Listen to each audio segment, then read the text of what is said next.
Hey, it's Cliff, and if you guys can't tell, I did not sleep well at all last night, but that's okay because Sologenic and Coreum updates do not stop. So let's go ahead and dive into this and see if Bob Ras is gonna make us rich. So first thing I got here is a tweet from Coreum. It says that a quick reminder to all developers to submit their applications for Coreum's Wave 2 grants program before the deadline. So let me go ahead and pull that up. They are referring to this here. It says Coreum supports open source projects that bring value to the community and scalability to the blockchain with 10% of the total supply designated to development grants. So they're taking 10% of the total supply. They are giving it to developers in the hopes that they're going to come up with a cool product or platform or something that's going to go on the Coreum blockchain. They're going to give you a grant to develop it if you are a developer. So it's kind of a win-win for everyone. If you want to apply, you can do that here. I will paste this down in the description. Maybe you got a cool idea and they can give you some money for it. But the deadline for that is March 15th. So you only got about 15 days or so to get those ideas in. If I scroll down here, there's actually some requirements that go into it. Yep, what are the requirements? So you need a successful track record with at least 1 to 2 projects, and it says it's not necessary for them to be live or anything like that. I don't think they're looking for anything crazy. They just don't want you to be some kind of chump, right? They want you to actually be someone who is a professional developer and has experience. You've been working on projects, that kind of thing. Anyway, number 2, you need a strong development knowledge and experience in the blockchain field, which is pretty much wrapping into number 1. They just want someone who is a professional. Don't come to them with some kind of chump ideas, right? But number 3 is really what I found interesting for the requirements. And it says having an existing community based behind the team is a plus. So that's really what they're looking for. They're looking for a project that's pretty well built. They just kind of need a little bit extra money with a grant, but they want that project to have a community, right? Because they're going to take the community, put it on the Coreum blockchain and add more utility, right? If you are someone who's considering applying for one of these grants, just consider that. And there's a focus this time around too. Yeah, it says here, Wave 2 applications are now open with a focus on their smart tokens. So for this time around, they want you to have ideas that revolve around their smart token functionality. So that's another thing to consider if you are applying this time around. This is Wave 2, like I said. There were 6 different companies that won last time around. So it looks like there's a little bit of money, to go around if that's something that interests you. Moving on. So I just want to hit on this too, because this is coming, right?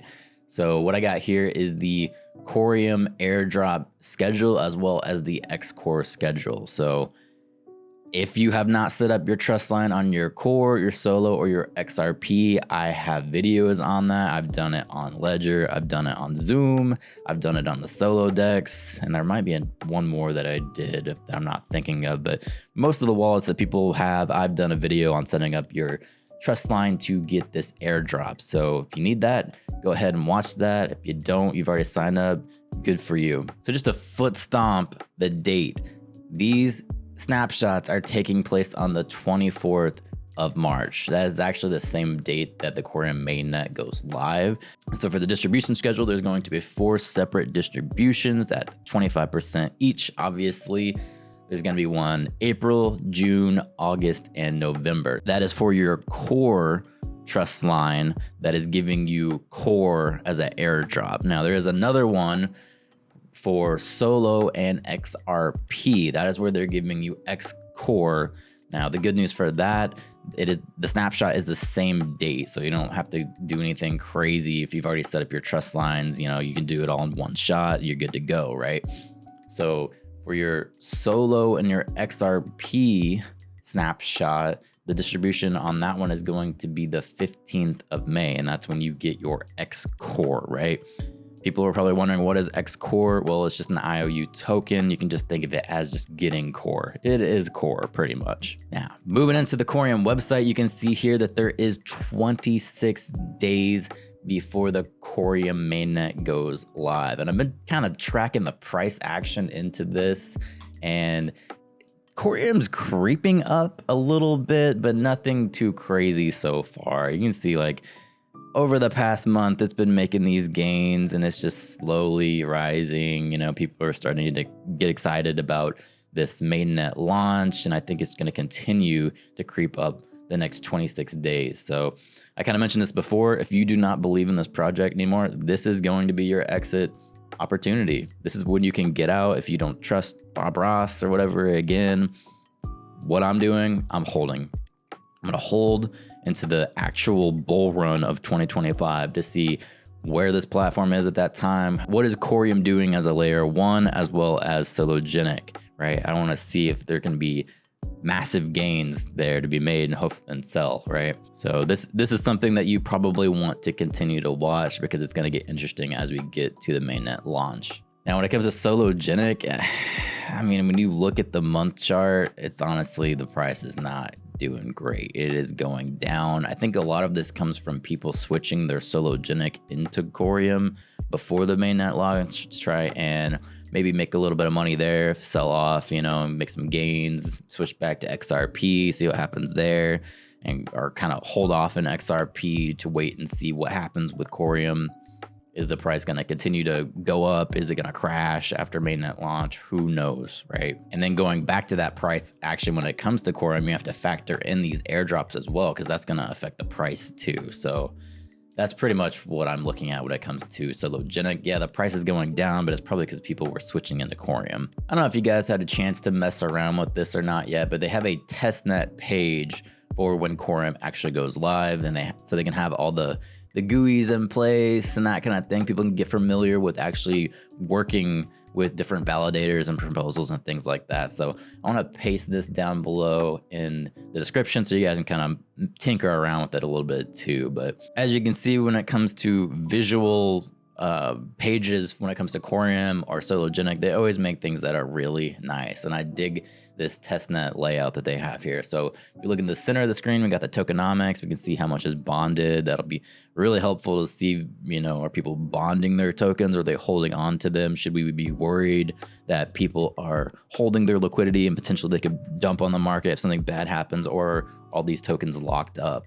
It'll also tell us, are people actually contributing to the security of Coreum, and are they voting in the proposals and things like that? But they have a little chart here to kind of give you the price action. You can see the voting power and the latest blocks that are being processed. And up towards the top, you'll see the market cap inflation, APR rate that you get when you delegate to the validators. And, you know, it's pretty cool. Let's go through it a little bit. So we can go to this page here and you actually see the blocks that are being processed by the validators. You can go to this one here, see the latest transactions. We got validators, so this is pretty cool. You can actually figure out which validator that you like and their APR and all that, and how much commission are they charging, and, you know, decide for yourself which is the best validator for you to delegate to. Now, they should be competitive. They shouldn't be too different, but there's going to be better validators. You know, some are going to be better than others. It's just how it goes. But you should have this page to be able to decide who you actually want to delegate to. Now, there needs to be competition, so we're actually spreading out our Coreum to the different validators to make it more decentralized, but I'm sure that's something we'll start focusing on as Coreum actually goes live. Right now, we're just collecting people that want to sign up for validators and making sure we're good to go with this product at this point. This is something that I'm excited about. This is the proposals page where people are going to input their different ideas, and people can come in and vote and see, do we actually want to implement these ideas to make bigger decisions on Coreum? So this is something I highly recommend when this actually goes live. People go in and check out. This is the fun of the blockchain, because this is us deciding as a group what we're actually going to do here. Right? If you have a good idea, something to make Coreum even better, some kind of proposal, we should be doing, I don't know, something this way, right? This is where it actually happens, right? This is where we come in and we actually vote on these ideas. So I'm definitely excited for that. And then the last page that they have here is just data for staking, minting, governance, slashing if the validators are kind of messing up, and distribution as well. So I'll place a link to this below.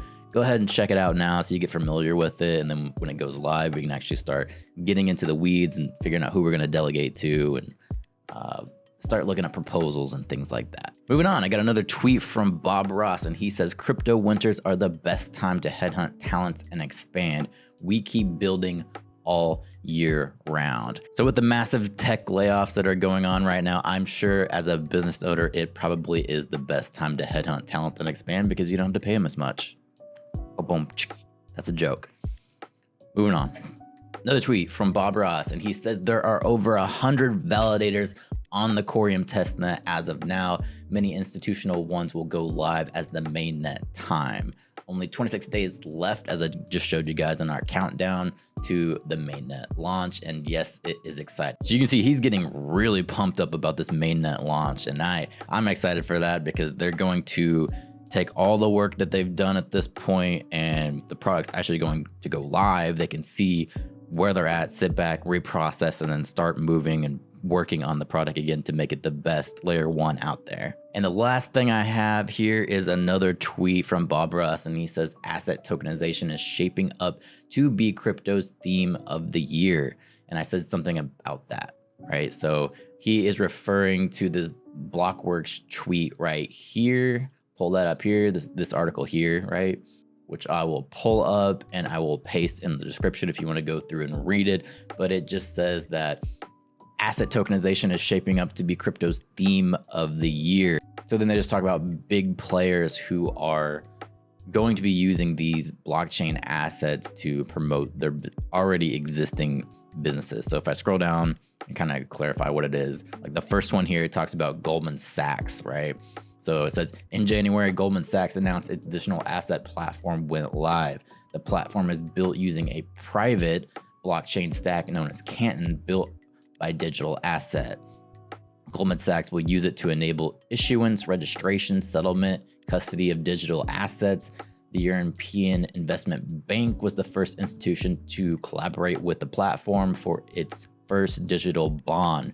The EIB has already issued its second euro-denominated digital bond on a private blockchain in collaboration with Goldman Sachs. And there's a couple more going through this. I'm going to paste it in the description, like I said, so you can go and read it yourself. But this article is just pointing out that there are big players coming into the industry. They want to tokenize different ideas, and Sologenic is at the forefront of tokenizing all of these different things. So if you want to read into this a little bit more, it is down in the description. I found it very interesting to see big name companies actually coming into the space. So that's pretty much all I got today in the Sologenic / Coreum news.